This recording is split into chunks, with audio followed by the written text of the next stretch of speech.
तो बच्चों आज एक प्रयास के और कुछ प्रश्न करते हैं। हमने 197 प्रश्न किए थे, उसके बाद 198 से शुरू करते हैं। एक दिन में कितने घंटे होते हैं? 24 घंटे होते हैं। और जो क्वेश्चन जो है आपको आते हैं उनको मैं छोड़ रही हूँ। हड़प्पा सभ्यता की खोज किसने की? 1921 में दयाराम साहनी ने की। भारत में चीनी का कटोरा किस राज्य को कहा जाता है? उत्तर प्रदेश को कहा जाता है। भारतीय संविधान के अनुसार देश का प्रथम नागरिक राष्ट्रपति होता है। भगवान शिव की प्रतिष्ठा में 12 ज्योतिर्लिंग हैं। अब हम अगले क्वेश्चन में जाते हैं। 211वें क्वेश्चन में 1 किलोमीटर का तात्पर्य जो है 1000 मीटर से है, तो आपको पता है।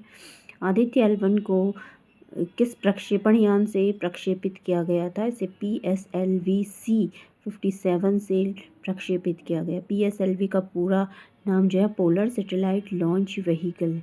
अगला प्रश्न देखते हैं। 223वां प्रश्न, वर्तमान में लैंड पर जो सबसे बड़ा स्तनपायी जानवर है वो अफ्रीकी हाथी है। इसके बाद अगर हम अगला प्रश्न देखते हैं तो विश्व का एकमात्र तैरता हुआ राष्ट्रीय उद्यान जो है केबुल लामजाओ राष्ट्रीय उद्यान मणिपुर के लोकटक झील में स्थित है। अगला प्रश्न हम लेते हैं, ये तो हमें पता ही है सभी को, जो हमारी राष्ट्रीय सब्जी है वो है पम्पकिन कद्दू। अगला हम प्रश्न लेते हैं तो सर्वप्रथम जो है हमारी जो प्रतिज्ञा है भारत मेरा देश है, ये जो है तेलुगु में पाईवीमारी वेंकट सुब्बा राव के द्वारा लिखी गई। इसके बाद अगला हम भारतीय संविधान की प्रस्तावना का आरंभ किस शब्द से होता है? हम भारत के लोग शब्द से होता है। अगला हम देखते हैं 234वां, तो सबसे लंबी नदी विश्व की नील नदी है। नेक्स्ट लेते हैं अंतर्राष्ट्रीय हॉकी मैच की अवधि 60 मिनट की होती है। अगला हम लेते हैं वायु में ऑक्सीजन की मात्रा 21% होती है।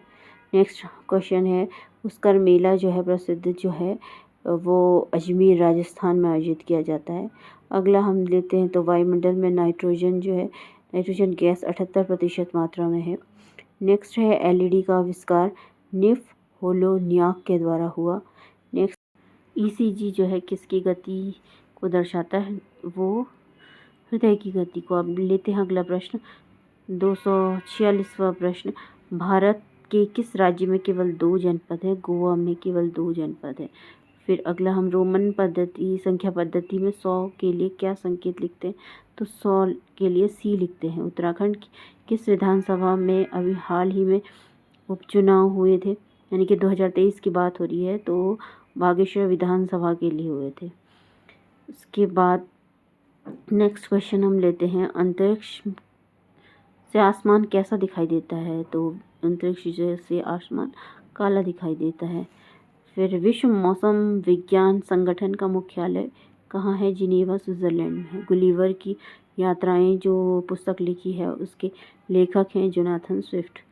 जिन शब्दों से समूह का बोध होता है उसे समूहवाचक संज्ञा कहते हैं। और आपको ये पता ही है कि किसानों का मित्र जो है केचुए को कहा जाता है। अक्षांश और देशांतरों की कुल संख्या 179 और अक्षांशों के देशांतरों की 360 है। अब अगला लेते हैं क्वेश्चन, तो इसमें नोबेल पुरस्कार आपको पता ही है अल्फ्रेड नोबेल की स्मृति में दिया जाता है। लार में कौन सा एंजाइम होता है? टाइलिन होता है। पुरंदर इसका समानार्थी है? पुरंदर है इंद्र का समानार्थी। इसके बाद 2 अंकों की सबसे बड़ी अभाज्य संख्या जो है वो 97 होगी। फिर नेक्स्ट हम लेते हैं 277वां, तो सबसे मानव शरीर का सबसे व्यस्त अंग जो है वो हृदय है। फिर अगला क्वेश्चन लेते हैं हम, डबल फॉल्ट किस खेल से संबंधित है? तो ये जो है टेनिस से संबंधित है।